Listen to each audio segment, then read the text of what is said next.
प्रभुपाद जी सबसे ज़्यादा प्रसन्न किससे होते हैं?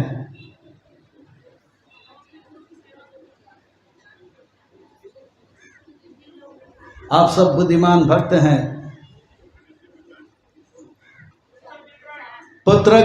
पुस्तक वितरण और सेवा से और गुरु के प्रति निष्ठा से और गुरु के नियमों का पालन करने से और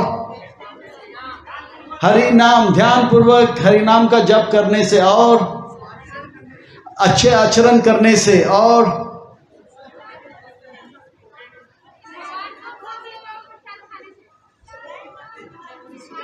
नव मंदिर निर्माण करने से और प्रसाद का वितरण करने से और सेवा करने से और एक बात शास्त्र का अध्ययन करने से। तो इन सारे बातों को हम देखेंगे स्वयं अपने जीवन में आचरण के द्वारा और प्रचार के द्वारा इसमें ही फोकस देते हैं। प्रभुपाद जी सबसे ज़्यादा किससे प्रसन्न होते हैं? अगर हम प्रभुपाद जी के ग्रंथ अध्ययन करते हैं तो प्रभुपाद जी अनेक बार अपने शिष्यों को बताएं।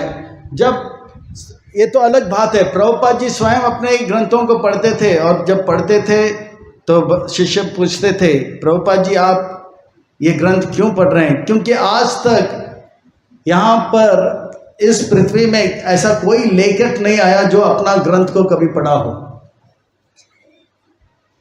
कोई लेखक ऐसा नहीं है जो अपने ग्रंथ को पढ़ा हो। पर हम देखते हैं कि प्रभुपाद जी जो है अपने लीला में एक बार भक्ति रसामृत सिंधु पढ़ रहे थे, तो कभी एक बार कृष्ण बुक पढ़ रहे थे, तो कभी अन्य ग्रंथ पढ़ रहे थे। तो पूछा प्रभुपाद जी आप अपने ही ग्रंथ पढ़ रहे हैं? तो बोला ये ग्रंथ मैंने नहीं कृष्ण ने लिखे हैं और मैं जब जब इन ग्रंथों को पढ़ता हूँ तो मुझे और नया नया रस मिलता है। ये प्रभुपाद जी हैं। पर प्रभुपाद जी जब देखते हैं कि उनके शिष्य जब ग्रंथ पढ़ते हैं तो प्रभुपाद जी बहुत प्रसन्न हो जाते हैं और इस बात पे जोर देते हैं आप लोग ग्रंथ वितरण तो कर रहे हैं बड़े उत्साह के साथ, और मैं और भी प्रसन्न होता हूँ जब हम ग्रंथों का अध्ययन करते हैं।